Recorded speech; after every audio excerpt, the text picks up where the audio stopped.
ভগৱন্ত সদা সৰ্বদা জাগ্ৰত হৈ পৰমাত্মা ৰূপত জীৱসমূহৰ প্ৰাণত বিৰাজমান হৈ থাকে। প্ৰাণ, বুদ্ধি, মন, ইন্দ্ৰিয়গণ আদি জড়তাসমূহ পৰমাত্মাকে আশ্ৰয় কৰি বৰ্তি থাকে।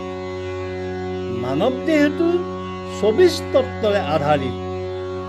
পঞ্চ জ্ঞানেন্দ্ৰিয়, পঞ্চ কৰ্মেন্দ্ৰিয়, তাৰোপৰি মন, বুদ্ধি, চিত, অহংকাৰে পৰমাত্মাকে আশ্ৰয় কৰি বৰ্তি থাকে।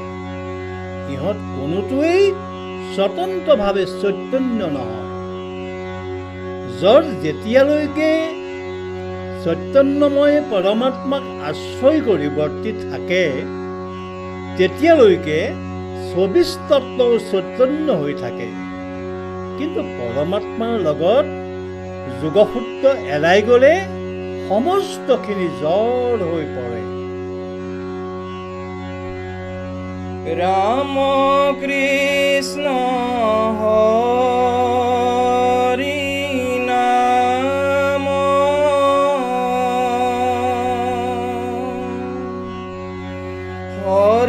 সৰ্বধৰ্ম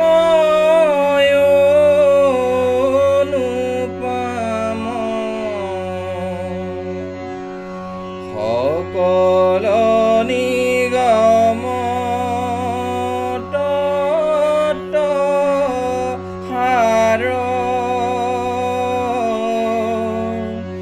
জাত পৰে ধৰ্ম নাহি আৰ হেন নাম নুশুমৰি কমন ভৰসা কৰি আশা ভৱতৰি বাৰ ৰাম ৰৈয়া আশা ভৱতৰি বাৰ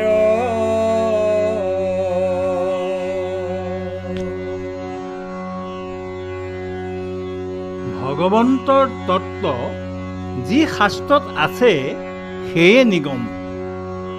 সেই শাস্ত্ৰৰ সাৰ কেৱল ঈশ্বৰৰ নাম। সেই নামৰ তুলনাত আৰু কোনো ধৰ্ম নাই। সেই নামক স্মৰণ নকৰিলে ভৱসাগৰ তৰিবৰ আৰু কোনো উপায় নাই। এতেকে নাম নলৈ কিহৰ আশাৰে ভৱসাগৰ তৰিবলৈ বাট চাই আছে। অৰ্থাৎ হৰি নামৰ বাজে আৰু কোনো শ্ৰেষ্ঠ ধৰ্ম নাই। তেন্তে সংসাৰ তৰিবলৈ কিহলৈ বাট চাই আছে? বিষ্ণু পাদুৰ কি গংগা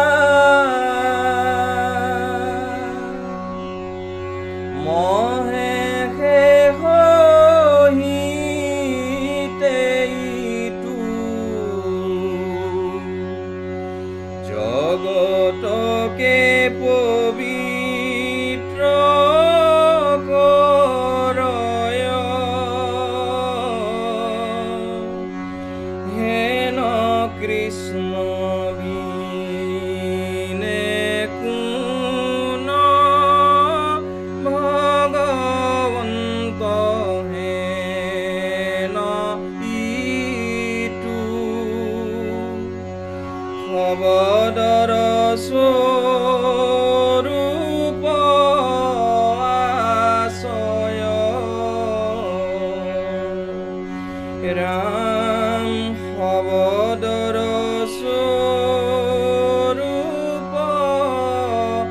আশ্ৰয়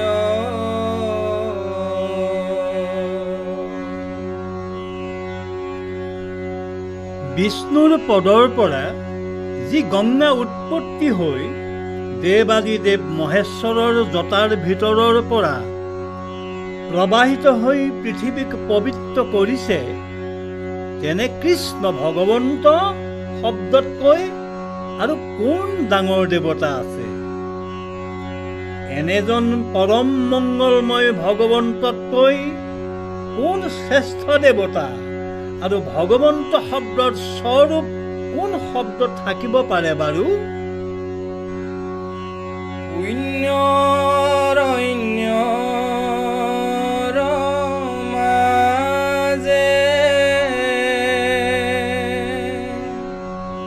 মাধৱৰ নাম সিংহ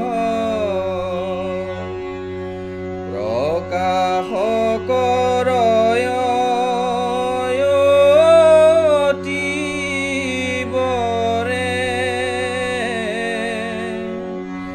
যাৰ ধ্বনি শুনি ভয়ে মহাপাপ হস্তি ছয়, পলাই অতি ত্ৰাসত লৱৰে, ৰাম পলাই অতি ত্ৰাসত লৱৰে।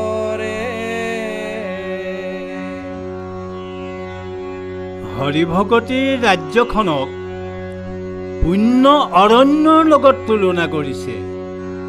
সেই অৰণ্যত নামসিংহৰ গোজৰণিত হস্তিৰূপী পাপ ভয়ত পলাই লৰ মাৰে।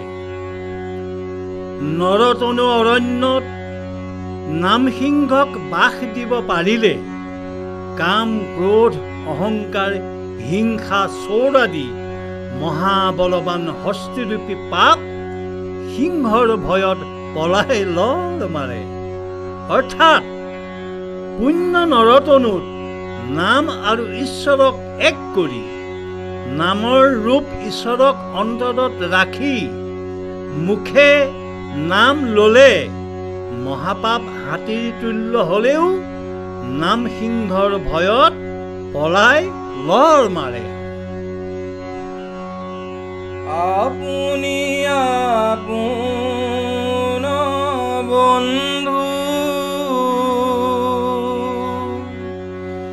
আপুনি আপোন শত্ৰু, আপুনি আপোন ৰাখে মাৰে, হৰিকন ভোজি নৰে, আপুনি নষ্ট, হৰি ভোজিয়া আপোনাক তাৰে, হৰি ভোজি আপোনাক তাৰে। নিজৰ বন্ধু নিজেই আৰু নিজৰ শত্ৰু নিজেই। আপোনাৰ শত্ৰু আপুনি, আপোনাৰ বন্ধু আপুনি।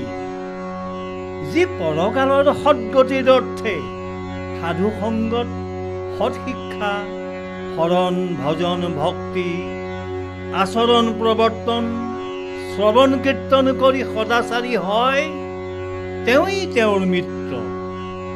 সিজনে নিজক নিজে তাৰিব পাৰে। কুসংগত কুশিক্ষালৈ হৰিৰ বিমুখ, হিংসা অহংকাৰত যি লিপ্ত, তেওঁই তেওঁৰ শত্ৰু হৈ অধঃপতন হয়। অৰ্থাৎ হৰি পৰায়ণ ভক্ত হৈ নিজেই নিজক তাৰে আৰু পাপত মগ্ন হৈ নিজেই নিজক নৰকগামী কৰে।